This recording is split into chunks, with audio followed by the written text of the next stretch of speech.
Hi, everyone. Welcome to this week's episode. I'm excited to be joined by Nick, who is a designer and artist. Thanks so much for coming to the show. Very excited to have you. And yes, I guess the purpose of this episode again is to inspire and uplift and share people's journeys so that hopefully you are living your best and most happy life. So, welcome to the show, Nick. Thanks for having Awesome. Thank you. this. Thank you for having me. Yeah, I'm Yes. really excited to be here. Same. All right, so why don't we start with just the basics? If you could just share a little bit about yourself, what do you do? Where are you from? Just the basics for Yeah, everyone. yeah. I'm born and raised here in Queens, New York. An artist my whole life, and I'd say for the past 5 or 6 years of my life, I took that artistry to the digital world, and I am currently a user experience and user interface designer for the United States Tennis Association, so the U.S. Open. For those of you who are into tennis, you'll know who that is. Um, yeah, which is a long way of saying I design websites and apps for people. I love that you kind of Yeah, merged the two. It sounds like yeah, you love the artist, you love the creativity, and hmm then you merged it with your other, guess, passion. That's amazing. yeah. They say find three hobbies, right? One to keep you creative, one to make you money, and one to keep you fit. So I turned one of my hobbies into something that could pay me. You know? I love it. I Yeah, love yeah. it. I think that's amazing. That's hmm amazing. So I guess I wanted to ask a little bit about because I know that a lot of people, besides their, day to day kind of, they also work on their mindset and they work on kind of going for what they want by shifting their beliefs. So what would you say were some of the best mindset tips that have helped you kind of go for it? Hmm. So I would say the biggest overarching uh, uh, philosophy for that has helped my mindset is the Stoic philosophy, and a big tenet of Stoicism is memento mori, right? Which means remember Yeah. you must die. Remember what? Sorry. You must die, basically. Oh, that's a good one. So yeah, it's another version of the whole carpe diem thing. Uh, Mhm. you know, our lives are so short, and there's no time to do anything that's going to make you unhappy. I love it. I love it. Yeah, I so agree with that. Basically, yes, if we're going to live this life and we're going to be here, why not pursue something we actually enjoy, right? Why absolutely. waste it on something that we don't even like? And we're going to be existing anyway, right? So it's kind of Right. like, I see what Make you it mean. worthwhile. Yeah. And That's I wasn't always living in that frame of mind. I spent, I'd say, a large portion of my earlier years just going with the flow and not really taking myself into consideration. Um, and what I made was, you do that shift? it was a culmination of a lot of things, age, and the realization that time flies. Because when you're young, you're immortal, and you kind of put things off. For me, at least. Um, and I was just in jobs that weren't. I liked some of them, but they weren't really who I was. Mm, I did a lot of construction, and other things, and um, they were very like, what's the word? They weren't fulfilling. It was just day to day things, the small tasks and projects that were just um, they didn't fill me up. They didn't light me up. So my work now is a different story. every design change that I make on a website affects hundreds of thousands of people. And that just, it brings a different dimension to things. Yeah, no, I understand exactly what you're saying, because I feel like a lot of times on people's journeys, they do something they don't like. And because they see how miserable it makes them feel, sometimes can propel them and push them to chase for what they do like. Absolutely. Absolutely. Sometimes So speaking of misery, right? yeah. I saw a therapist for about a year, maybe over a year, because, so as an artist, right? A lot of times, artists are really tied to, like, their identity is tied to what they do and their work and the output and the outcome of their creations. So I was in a job for 9 or 10 years, family business, and it was just wasn't working, right? And I kind of fell into sort of like a depressive state because of that disconnect, right? I tied my identity to my work, which is not a good thing to do, right? No. Now we know. Yeah, what you do is not who you are. Can you elaborate a little bit on that? I'm so curious, because I feel like a lot of people do, unfortunately, feel that what they do is exactly who Yeah. they are. Like, what made you kind of separate those two? Yeah. So just to frame it, when you walk into a party, you're at a wedding, and you meet someone new, what's one of the first things they ask you? What do you do? That's what it is. It's this societal pressure, and sort of just like, it's a norm, right? For someone they size you up in conversation. Yes. They want to know how much you make, basically, to show you the appropriate amount of respect. I don't know what it is, but it's one of the first questions you get asked, and that is what got to me.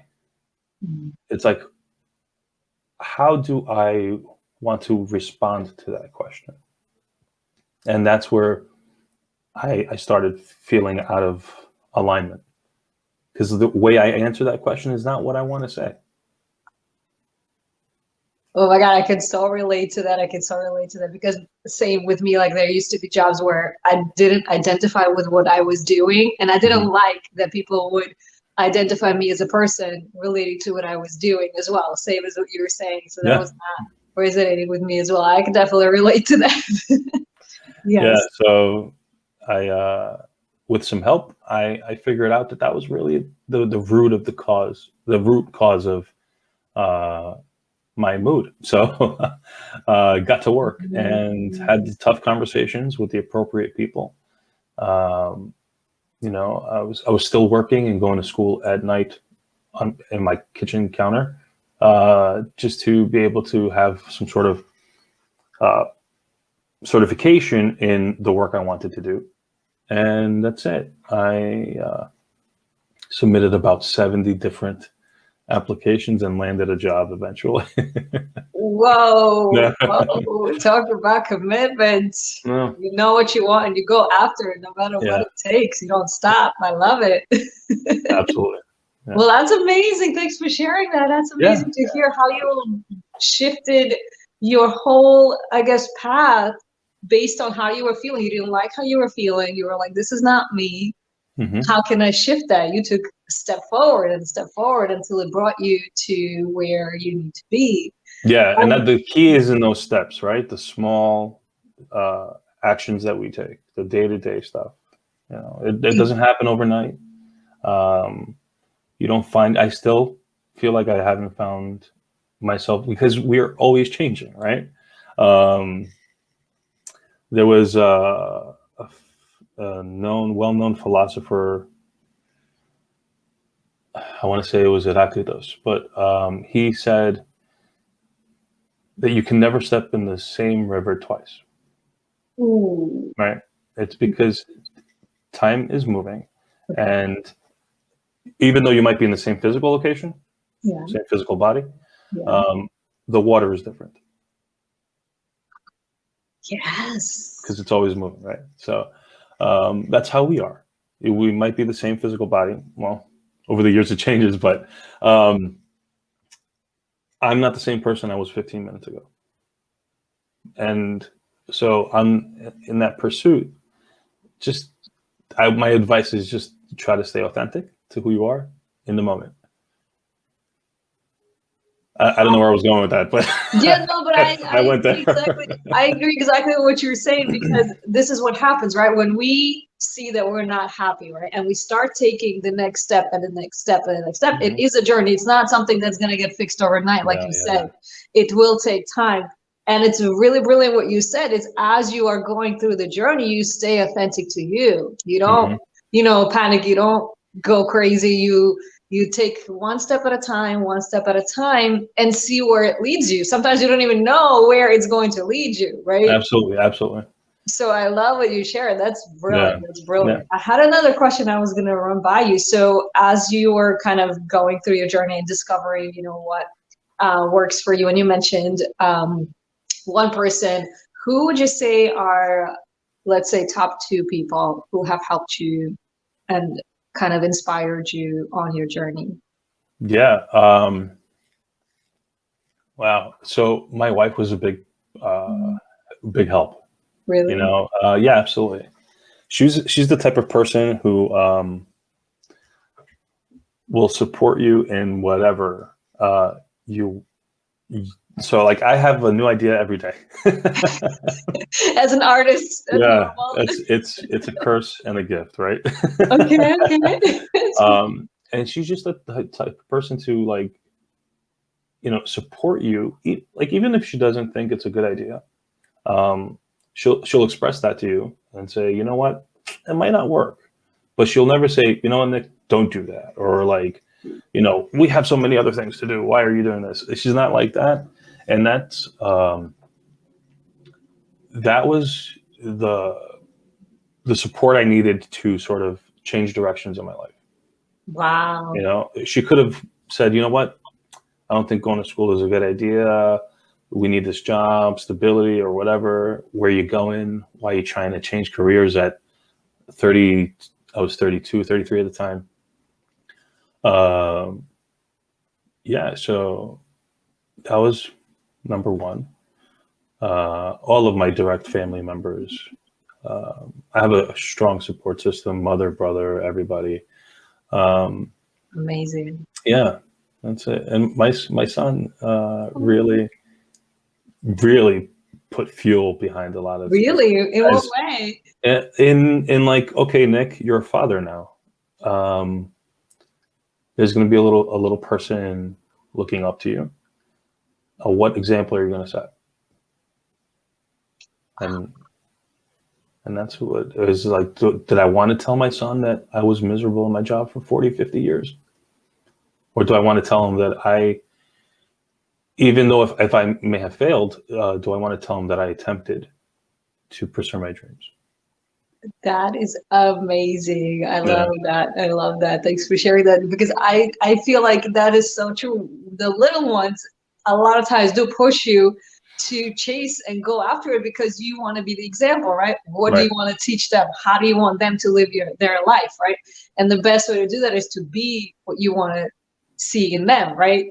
If you're not doing it, why would they want to go for it, right? So that's huge. That's huge kind of motivation. I agree with. And your wife, that is, how important would you say that was for you to have your family support? It was the foundation of what I needed. That's amazing. That's amazing. Yeah. I feel like a lot of times, yes, because they are kind of a major part of your life, and then without that support, it can be very difficult to go for what you want on your own and kind of against that. So I feel like that's a huge. Absolutely. And I've been there. I've been in relationships that were very limiting, very closed-minded, and it's not a healthy place to be. Wow, that's crazy. You've been in a relationship where they didn't support your journey at all? Yes. Yeah, long term as well. That is crazy. Yeah. You see, and how did that affect it? How did that affect it? It's night and day, night and day. I was in a very dark place.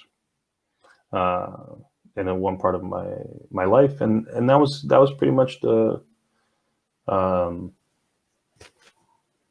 what's the word I'm looking for? Just like basically the whole ecosystem of the relationship, my family relations, because of the relationship, um, all of that led me down the dark path, drinking and such. And so, like, you don't want to be there.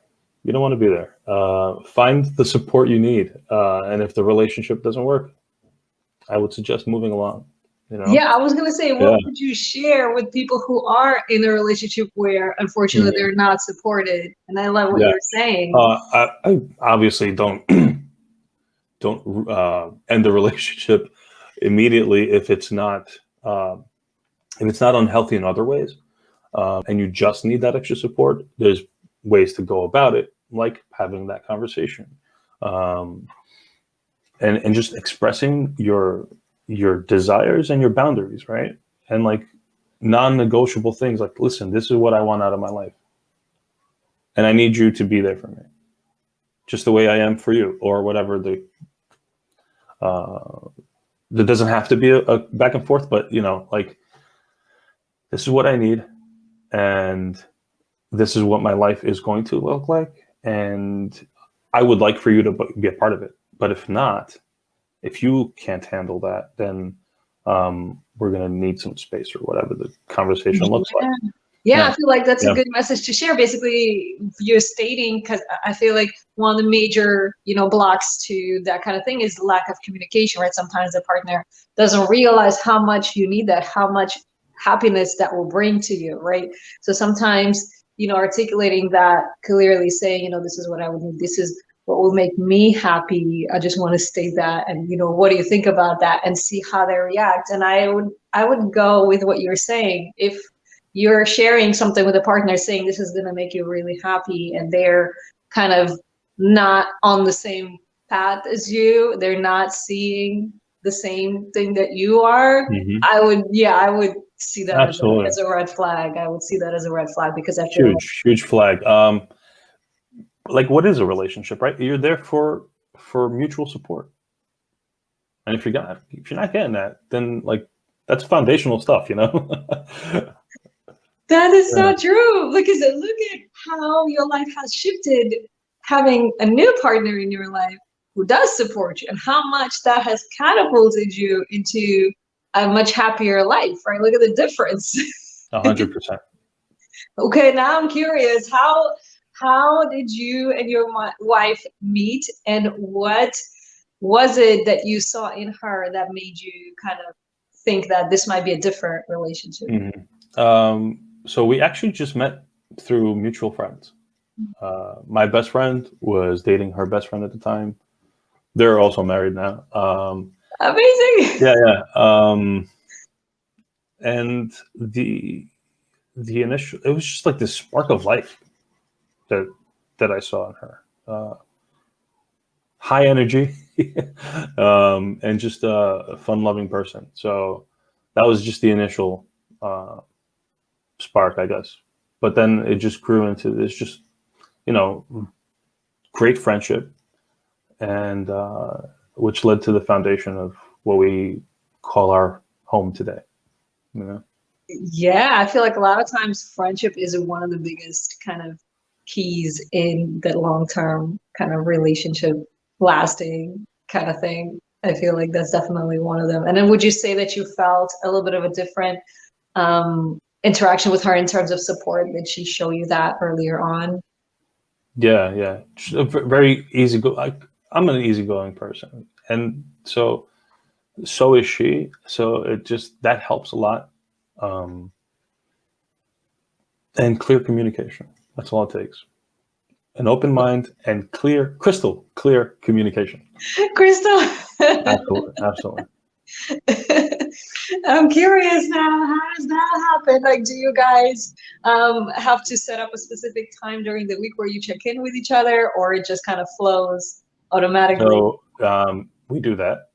We You we do? You actually check in? we have more of it's more of a scheduling thing. What we like to do is when we're able to. We're not that busy, but on Sundays, we Sunday evening, we like to get together and sync our calendars, right? That's important. That's important. Absolutely, absolutely. So we have a family sort of Gmail account where we keep like important documents in Drive, share, bills come to the same email and things like that. But we use the calendar function heavily because, I'm now working from home, especially. Um, it's we have the kid, and we just need to know what's happening in each other's schedule. She has, meetings as well with work and everything. So to prevent the "I thought I told you" moments, Yes. yeah, it's just a communication exercise. We sit together and we plan out our week, and we say, you know what, hey, Wednesday from 10 to 11, I have a call. Can you watch PD? So it's just little things like that um, just like prevent friction, which in the long term can be detrimental.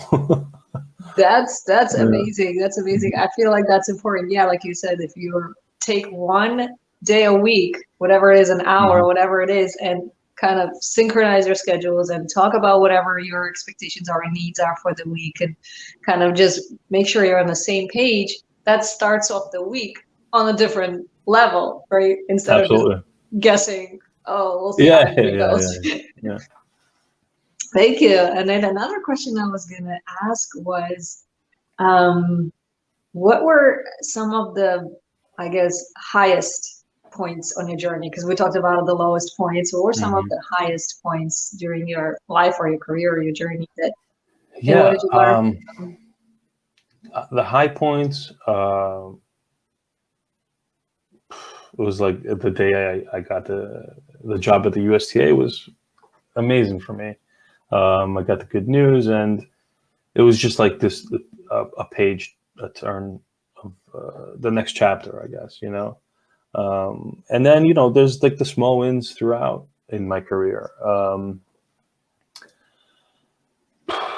When you know we get praised for our work at the association, because I'm on a small, we're a two-person team for the entire country.